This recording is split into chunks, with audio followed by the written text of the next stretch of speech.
This video is entitled IQ and Geopolitics. This video will illuminate the causal relationship between three subjects: IQ, geopolitics, and geography. The three subjects are intimately intertwined. First, please listen to a primer on IQ. This would come from a typical psychological textbook. 50 to 69 IQ is mildly retarded. They are able to care for oneself, they are employable, and can do routine jobs. They do require supervision. 70 to 79 is borderline retarded, limited trainability. Examples: they would have difficulty with a bus schedule, doing bookkeeping, installing appliances, or using computers. They too require supervision. 80 to 89, below average, they can work in the food service industry preparing foods and doing tasks. They are the most violent group and are the most involved in crime because they have reduced impulse control, especially while intoxicated. Then you have 90 to 99, which is average. These can be hands-on craftsmen such as carpenters, electricians, masons, car salesmen, insurance salesmen, police, and clerks. They though have difficulty with abstract thought. Then the 100 to 109, these are the managers, foremen, and supervisors that can look over and check the quality of work and train those of the lower IQ categories. The 110 to 119 is the college professional class of intelligence. They can become doctors, engineers, architects, teachers. Then you have the 120 to 129, 93% of PhDs in science, math, and engineering have IQs over 120. Then when you get to the 130 and above, which is difficult to test once you get above 130, they can write original literature, novels, screenplays. They can make new scientific discoveries, create original philosophy and write philosophy treatises, and create new mathematics. Now I'm just going to list some countries and their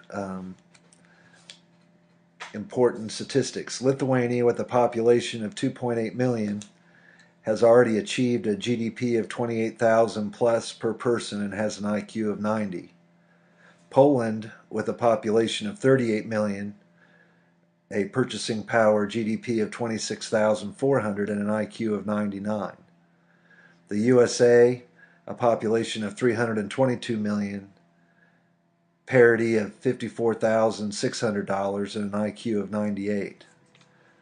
Argentina, a population of 43 million, 22,000 in GDP and an IQ of 98. South Korea, approximately 50 million, with purchasing power parity of 36,600 and an IQ of 106. Which is the world's highest substantial nation in IQ. Japan, 126 million, a little higher at 38,000 and an IQ of 105. China, with a population of 1,376,000,000, has now achieved a purchasing power GDP of approximately 14,000 and an IQ of 100. Morocco, with a population of 33 million, has a 3,300 parity per person GDP and an IQ of 85. India, with 1,276,000,000, has a $6,210 purchasing power GDP parity and an 81 IQ. Ecuador, of 16 million, has 1,244 with an IQ of 80. Qatar, with a population of only about 250,000 citizens, has 146,000 purchasing power GDP, and that is the world's highest, although their IQ is 78. Nigeria, a country of 182 million, with one of the world's highest birth rates of 41 per 100,000 and 3,298 in purchasing power parity and an IQ of 67. And Equatorial Guinea, which is under 2,000 per person purchasing power parity and an IQ of 59. Now let's go to the geopolitics side. The Cold War, which followed World War II, which ended approximately in 1989 to 1990, led to the collapse of the Soviet Communist Empire. Large government supported corporations such as IBM, Johnson & Johnson, Procter & Gamble, Coca-Cola were prevented from selling their products in Soviet and communist territories. Not only did the communist socialists bar entry to the U.S., European, Japanese, Canadian, Australian, and Western Bloc corporations, the communists stole intellectual property, blueprints, reverse engineered from captured technology. They stole airplanes, computers, refrigerators, etc., to build their own industries without compensating the capitalist enterprises for their research, development, and consumer marketing efforts. Geography and IQ of nations not in the communist bloc under Western hegemony carefully studied to select countries with high IQs to invest resources and knowledge to form a defensive barrier to the communist expansion and the resulting closing of market access, wealth, and profits. Countries which were selected were Japan, Singapore, Hong Kong, Taiwan, and South Korea. During the Cold War, they were given favorable trade deals, low tariffs and trade barriers, intellectual and technical knowledge without having to pay royalties, science and engineering textbooks and Western professors, and business management consultants. Machinery from the overcapacity in Western factories, accompanied by technicians to train workers. Student scholarships were given to gifted students with the intention the students would return to their home country to lead in politics as well as developing the financial services industry and manufacturing industries.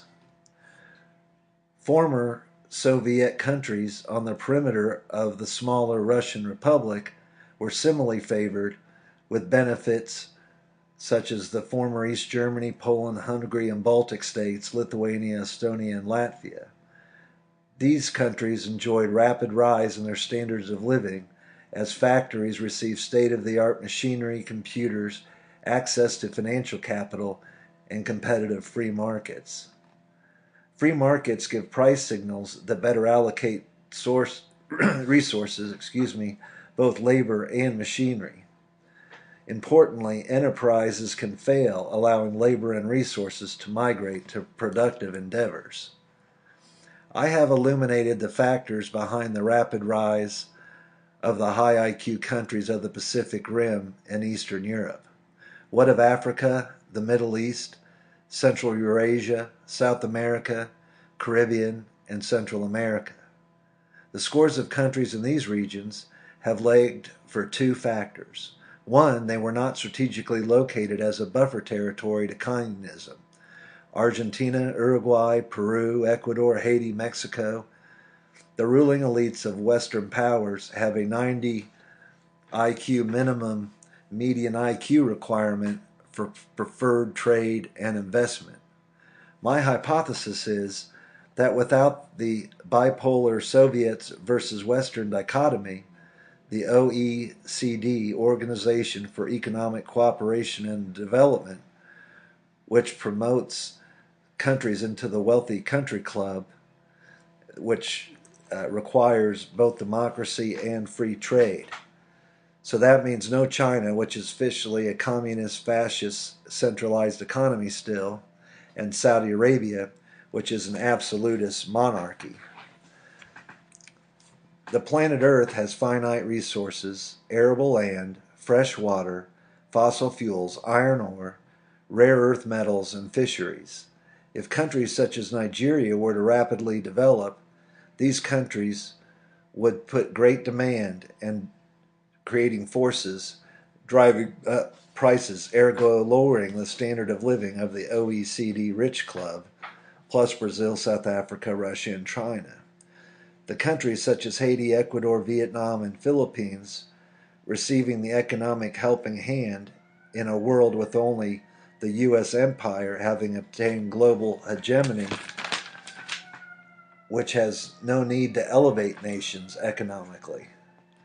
Finally, the high IQ wealthy countries will grow richer, and the poor low IQ nations will see little to no sustained growth or increases in their standard of living.